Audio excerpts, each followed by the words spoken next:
नमस्कार दोस्तों, आपका स्वागत है हमारे चैनल विज्ञानवाणी पे। हम बात कर रहे थे discovery of fundamental particle. Discovery of fundamental particle में हमने डिस्कवरी ऑफ कैथोड रेज को पढ़ लिया था। उसके बाद में हम डिस्कवरी ऑफ एनोड रेज पढ़ रहे थे। एनोड रेज में हमने मैक्सिमम पार्ट जो इसका था वो कवर अप कर लिया था। फिर आगे हमने ये देख लिया था कि जो पार्टिकल हैं, जो रेज हैं, जो एमिट हो रही हैं, जो एनोड रेज हैं, वो प्रोटॉन नहीं है। क्यों? क्योंकि उनका जो चार्ज बाय मास रेशियो था वो डिफरेंट आ रहा था। यानी हर बार जो एमिटेड रेज थी सर, उनका नेचर अलग था। ठीक है, ये सब चीजें हम पढ़ चुके हैं। अब इसके आगे का करते हैं। तो अपनी यही चल रही थी बातें। स्ट्रक्चर ऑफ एटम चैप्टर था अपना, डिस्कवरी ऑफ फंडामेंटल पार्टिकल उसमें मेन पार्ट था, and discovery of anode rays या कैनाल रेज हम पढ़ रहे थे।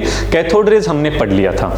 अब आइए आगे बात करते हैं। तो सारी गणित देखने के बाद हमें जो अपना अगला पॉइंट, फिफ्थ पॉइंट है, वो ये था कि cathode anode rays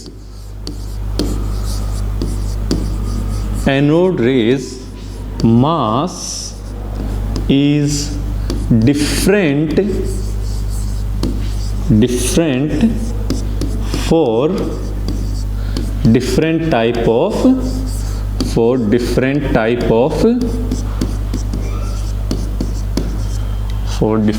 of gas.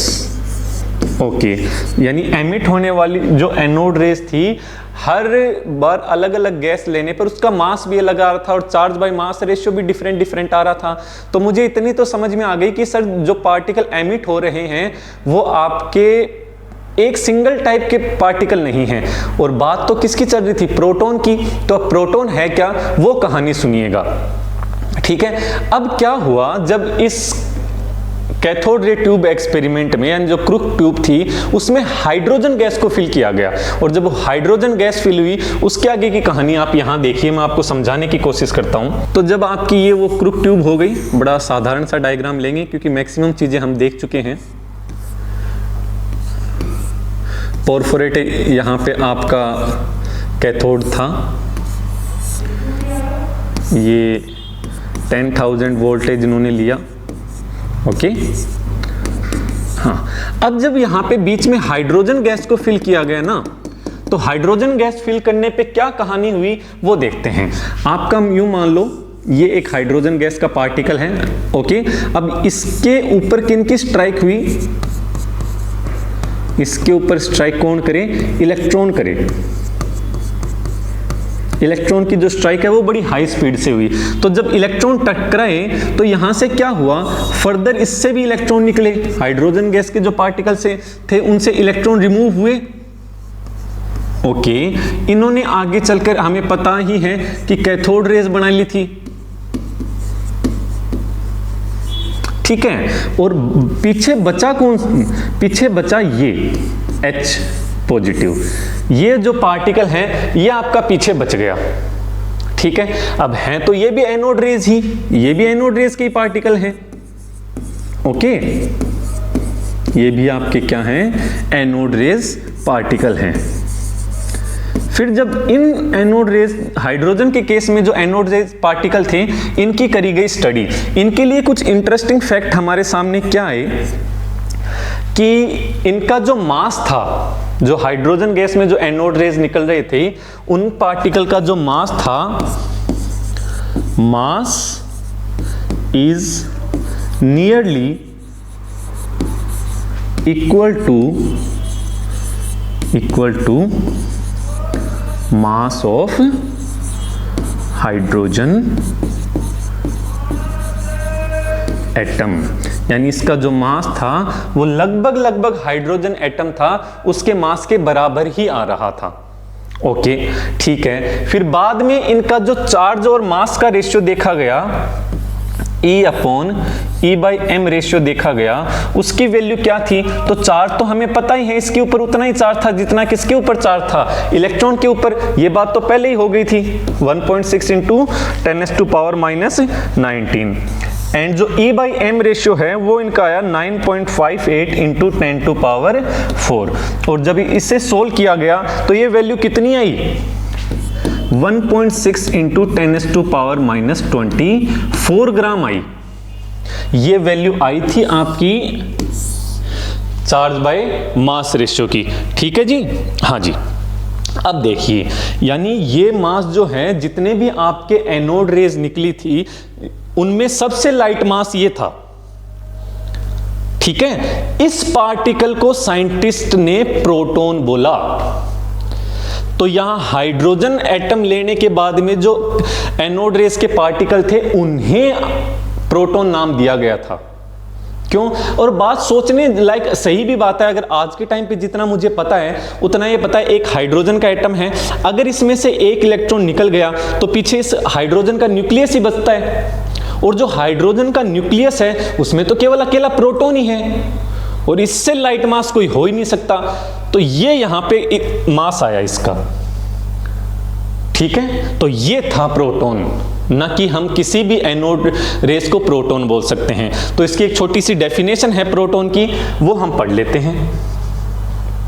Okay, आइए डेफिनेशन देखते हैं इसकी क्या है।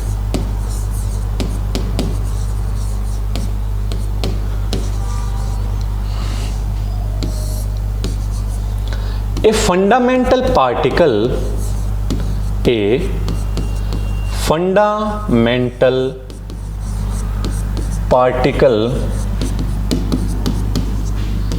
carry 1 unit positive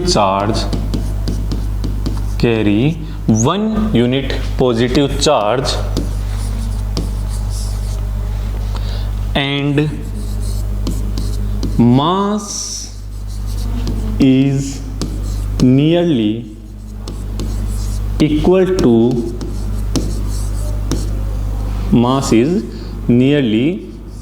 to hydrogen atom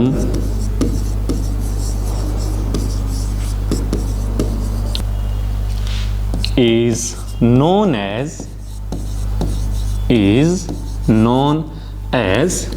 proton. Okay, तो ये था प्रोटॉन, इसको हम प्रोटॉन बोलेंगे। ठीक है जी। अब इसके आसपास की जितनी कहानियां थी वो आपकी सारी कहानियां पूरी हुई। ठीक है, अब हमने डिस्कवरी ऑफ इलेक्ट्रॉन देख लिया, डिस्कवरी ऑफ प्रोटॉन देखा। अब हम बात करते हैं डिस्कवरी ऑफ न्यूट्रॉन की। अब न्यूट्रॉन की डिस्कवरी की बात करें उससे पहले हम ये सोचते हैं कि कैसे किसी के दिमाग में आया होगा कि इलेक्ट्रॉन है, ठीक है, आपने प्रोटॉन डिस्कवर कर लिया, यानी जिस किसी ने भी ये सोचा होगा सबसे पहले उसको क्या लगा होगा कि क्यों एक ऐसा पार्टिकल है जिसकी डिस्कवरी अभी करना मुझे बाकी है। तो आप अलग अलग बुक पढ़ेंगे, उनमें ये अलग अलग थ्योरीज मिल जाती हैं। ठीक है, सबसे पहले थ्योरी ये आई कि अगर आपका कोई एटम है, जब इनका मास देखा गया, जब हम थ्योरेटिकली मास निकाल रहे थे तो मास, एक एटम में जितने प्रोटॉन हैं उतना ही उसका मास होना चाहिए था, लेकिन जब देखा गया एक्चुअल में मास स्पेक्ट्रोस्कोपी से इनका मास कैलकुलेट किया गया तो जो थ्योरेटिकल मास था और एक्चुअल मास था वो सेम नहीं आ रहा था। मोस्ट ऑफ केसेस में ऐसा हो रहा था कि जो एक्चुअल मास है वो थ्योरेटिकल मास से डबल जा रहा था। तो पहला ड्राइविंग फोर्स तो यहां से मिला कि अभी भी कुछ ना कुछ आपके एटम में ऐसा है जिसको हमने डिस्कवर किया नहीं है, यानी कुछ ना कुछ है जिसको डिस्कवर करना पड़ेगा। ओके, अब दूसरी थ्योरी और चलती है, वो मैं आपको बताता हूं। अब हम पढ़ते हैं डिस्कवरी ऑफ न्यूट्रॉन।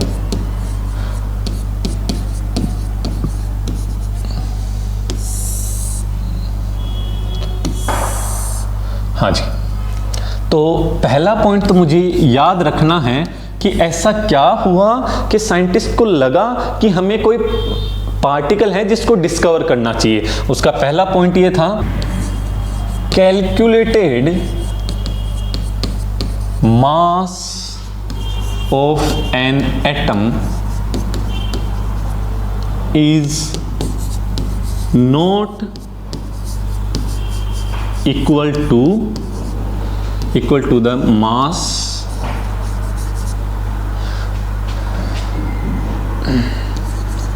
which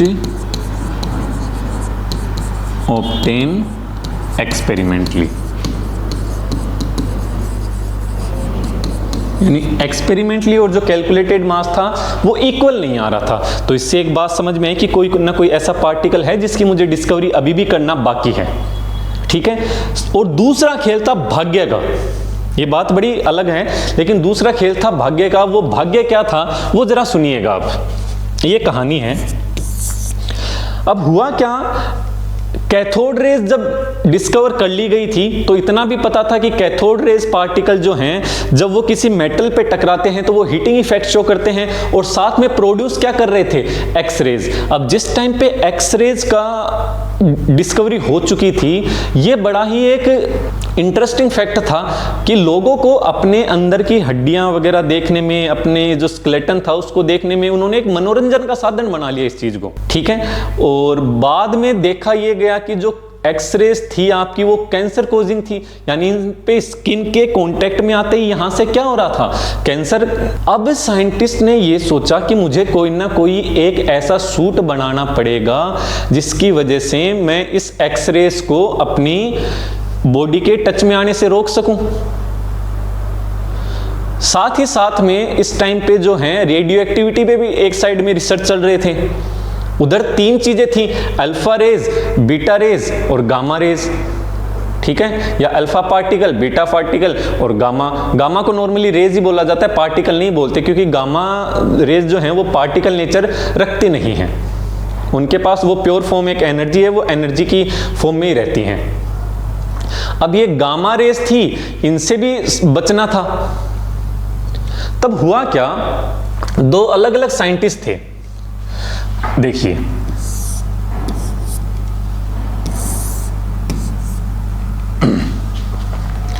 एक साइड में काम चल रहे थे जेम्स चैडविक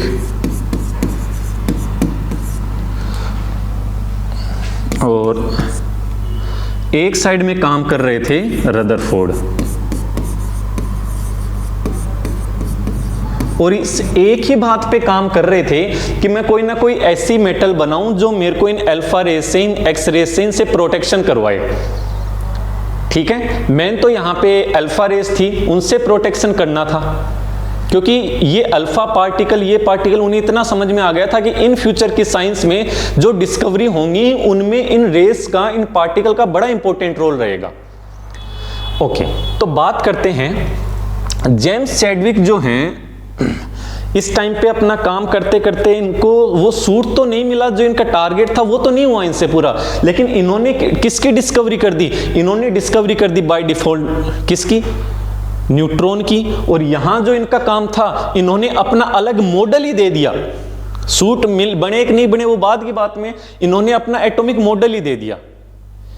ये कहानी है। तो ये कोई, जैसे हमें पता है थॉमसन का प्लम पुडिंग मॉडल था, उसके बाद में रदरफोर्ड का मॉडल। अब रदरफोर्ड को क्या जचा ऐसा कि मेरे पास कोई ना कोई पार्टिकल, मैं इस एटम का दोबारा मॉडल दूं। तो ये तो काम तो सर किस पे कर रहे थे, इनको तो वो सूट बनाना था जिससे प्रोटेक्शन हो सके।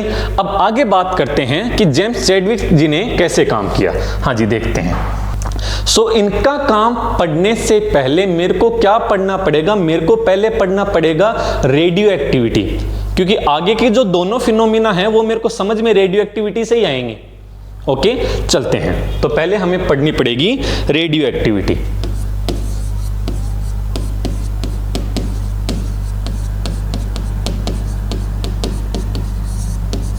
ओके, अब रेडियो एक्टिविटी क्या होती है, कुछ ऐसे एलिमेंट होते हैं, कुछ ऐसे एटम होते हैं जिनसे स्पॉन्टेनियसली जो है रेडिएशन एमिट होती रहती हैं। इस फिनोमिना को क्या बोलते हैं, रेडियो एक्टिविटी। ठीक है, लिखते हैं some element emit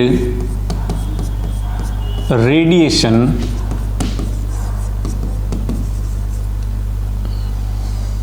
some element emit radiation spontaneously।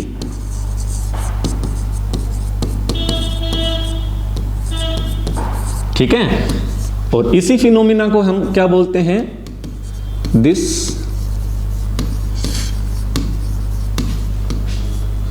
phenomena is known as radio activity, radio activity. ठीक है, कर कौन रहा था इस पे काम? इस पे काम जो है लगभग 1896 में मैक्यूरी नाम के एक साइंटिस्ट थे जो इस पे काम कर रहे थे। हाँ जी, 1896 में बेक्यूरिल नाम के एक साइंटिस्ट थे जो रेडियो एक्टिविटी पे काम कर रहे थे। अब देखते हैं कि इन्होंने क्या अपना सेटअप बनाया और कैसे क्या चीजें की। तो देखिएगा, सबसे पहले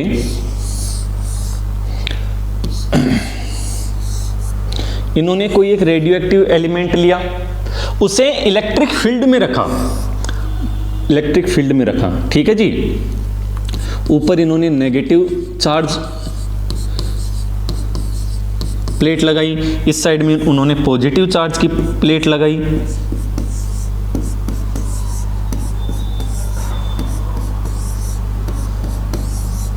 ओके, ठीक है।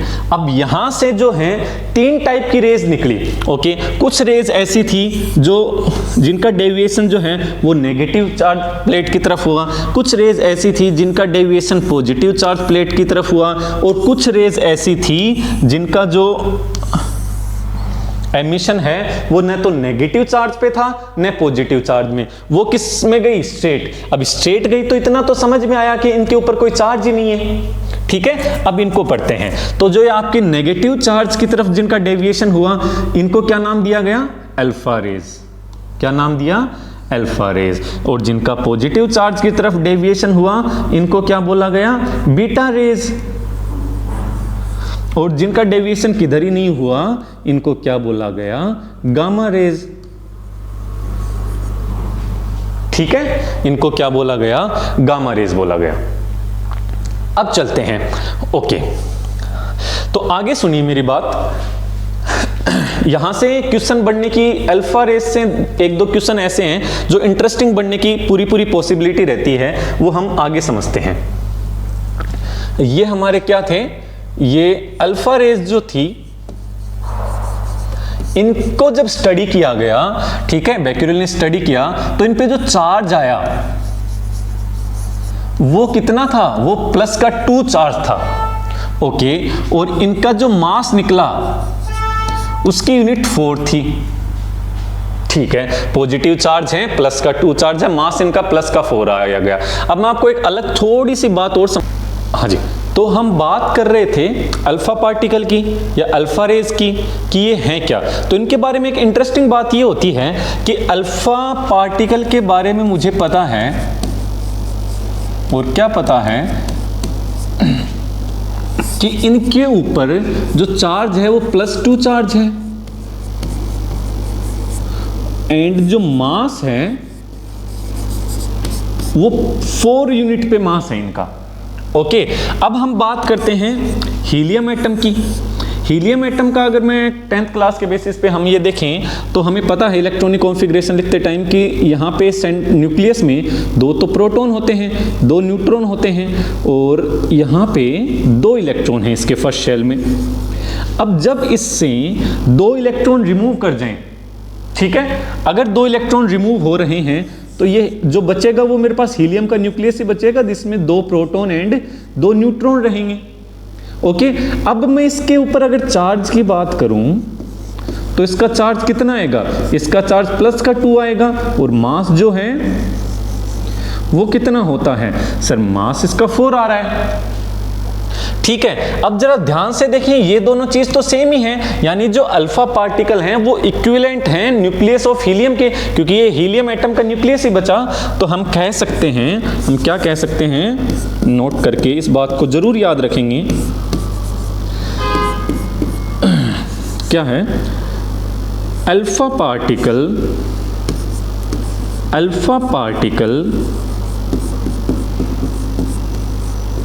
आर also called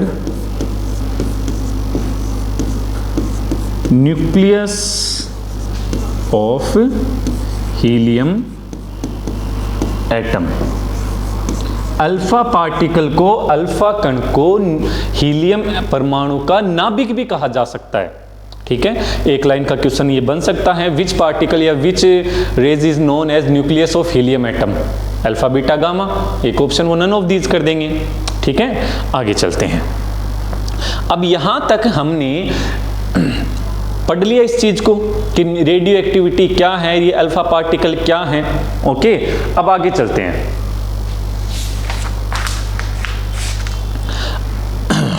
ठीक है, अब बात करते हैं कि डिस्कवरी ऑफ न्यूट्रॉन में इनका क्या रोल रहा। डिस्कवरी ऑफ न्यूट्रॉन, ओके, ठीक है। न्यूट्रॉन किसने करी थी? जेम्स चैडविक ने।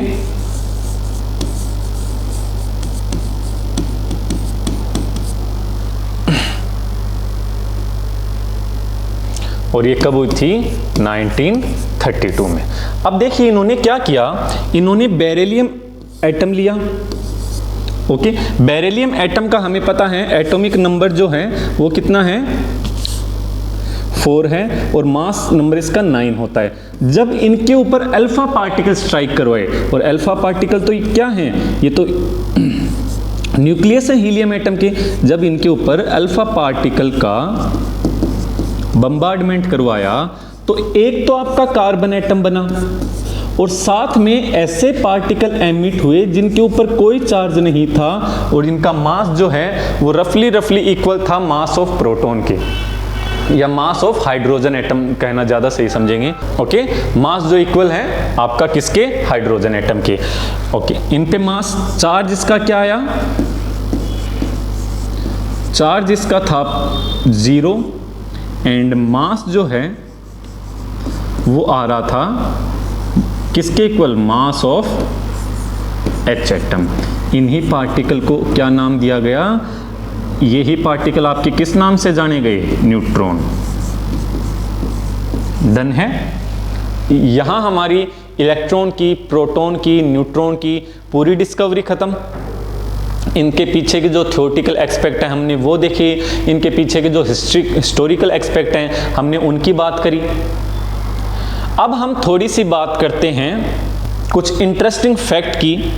एक फैक्ट हमने डिस्कस किया था या हमें करना है, that mass of neutron, mass of neutron is slightly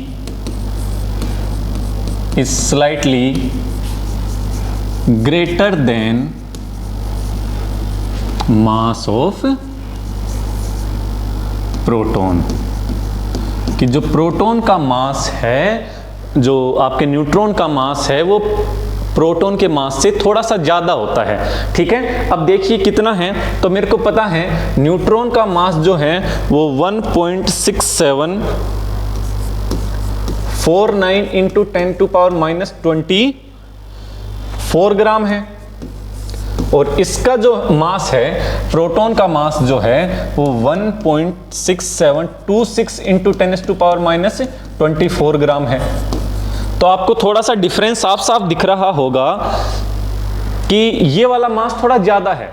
ठीक है, तो कई बार हमसे पूछ लेते हैं, हम जिस एग्जाम के लिए पढ़ रहे हैं उसमें हमारी इतनी तो ड्यूटी बनती है कि ये छोटी छोटी बातें मुझे पता होनी चाहिए। ओके, आगे चलते हैं। तो हमने पूरी इलेक्ट्रॉन की डिस्कवरी पढ़ी, इलेक्ट्रॉन क्या है, प्रोटॉन क्या है, न्यूट्रॉन क्या है, और किसके मास कितने हैं, किनकी खोजें कैसे हुई।